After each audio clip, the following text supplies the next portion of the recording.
I'm Matt Towery in the Insider Advantage Internet News Agency newsroom, where we're working on stories from around the country. Of course, our Southern Political Report is monitoring the vote in Virginia, Maryland, and the District of Columbia. We polled the Virginia primary, which appeared in the Washington Post, showing that Barack Obama is expected to win there handily. In fact, Barack Obama expected to win handily in all of the primaries being held tonight. Now, big question, and this is the story we'll be working on later in this week. Is Hillary Clinton being run out of the race by the national news media? We'll investigate and give you our story later in the week. In the meantime, as you take a look around the rest of the country, stories we're following today, civil rights violations and problems and battles between the races aren't simply limited to the South. In New York, a state assemblyman was arrested in Monroe County over a protest which took place related to a situation where there was a selection of a safety committee, and that committee wanted to meet in private. You can see that story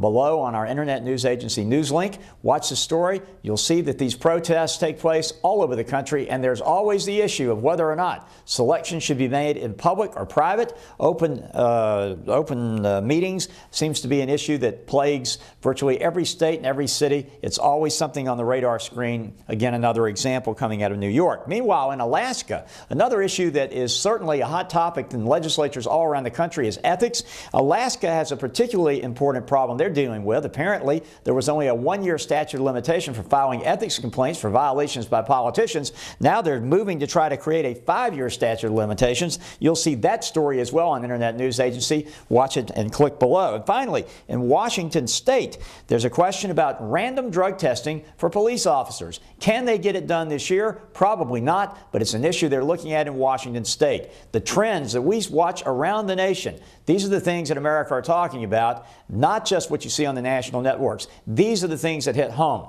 Go and look at them and see what your neighbors and friends in other states are interested in, and we'll continue to cover this presidential race for you and come back tomorrow and give you an analysis of what takes place not only in the Potomac vote, but also whether Hillary Clinton has a shot of surviving this Democratic shot across the bow, and whether the media has been involved in contributing to a concept that Barack Obama might be unstoppable.